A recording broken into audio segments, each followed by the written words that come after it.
திருச்சிற்றம்பலம். அனைவருக்கும் வணக்கம். சென்னை வில்லிவாக்கத்தில் அமைந்துள்ள புராதன சிறப்புமிக்க அருள்மிகு சொர்ணாம்பிகை உடனுரை அகத்தீஸ்வரர் சிவாலயத்தின் திருக்குட முழுக்கு விழா 22/2/2026 ஞாயிற்றுக்கிழமை சிறப்பான முறையில் நடைபெற்றது. அடியார் பெருமக்கள் பலரும் கலந்து கொண்டு சிவகடாட்சம் பெற்றார்கள்.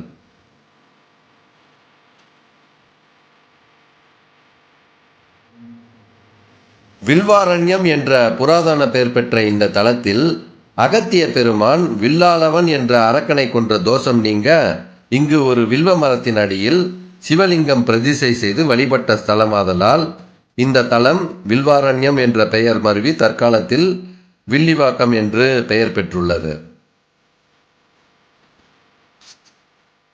அருள்மிகு சொர்ணாம்பிகை உடனுரை அகத்தீஸ்வரர் சிவாலயம் பொதுமக்களால் செவ்வாய் கோயில் என்று போற்றப்படுகின்றது. இந்த சிவாலயத்தின் வெளிப்பிரகாரத்தில் அமைந்துள்ள பழமை வாய்ந்த அரச மரமும் வேப்ப மரமும் இணைந்த நாகலிங்க மேடையில் செவ்வாய் கிரகத்தின் அதிபதியான ஆங்கரகன் தனி கோவில் கொண்டு அருள்பாலிக்கின்றார். இங்கு உள்ள திருக்குளமும் ஆங்கரக தீர்த்தம் என்று போற்றப்படுகின்றது. இந்த அகத்தீஸ்வரர் சிவாலயம் நவக்கிரக ஸ்தலங்களில் செவ்வாய்க்குரிய ஸ்தலமாக விளங்குகின்றது. இந்த தலத்தை 12ஆம் நூற்றாண்டில் குலோத்துங்க சோழனால் கற்கோயிலாக கட்டப்பட்டுள்ள செய்தியை இங்கு உள்ள கல்வெட்டுகளால் அறிய முடிகின்றது. இந்த அகத்தீஸ்வரர் சிவஸ்தலத்தில் சொர்ணாம்பிகை சன்னதியும் குரு பகவான் சன்னதியும் நேருக்கு நேராக அமைந்துள்ளது சிறப்பம்சமாக கருதப்படுகின்றது.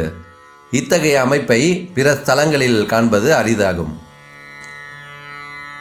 சென்னை வில்லிவாக்கம் அருள்மிகு சொர்ணாம்பிகை உடனுரை அகத்தீஸ்வரர் சிவாலயத்தின் திருக்குட முழுக்கு விழாவை முன்னிட்டு அடியார் பெருமக்களுக்கு அன்னம்பாளிக்கும் மகேஸ்வர பூஜை வைபவம் சிறப்பான முறையில் நடைபெற்றது. ஓம் அகத்தீஸ்வரர் சொர்ணாம்பிகை திருவடிகளே சரணம். வாழ்க சீர் அடியார்கள் எல்லாம். ஓம் நம சிவாயம். திருச்சிற்றம்பலம்.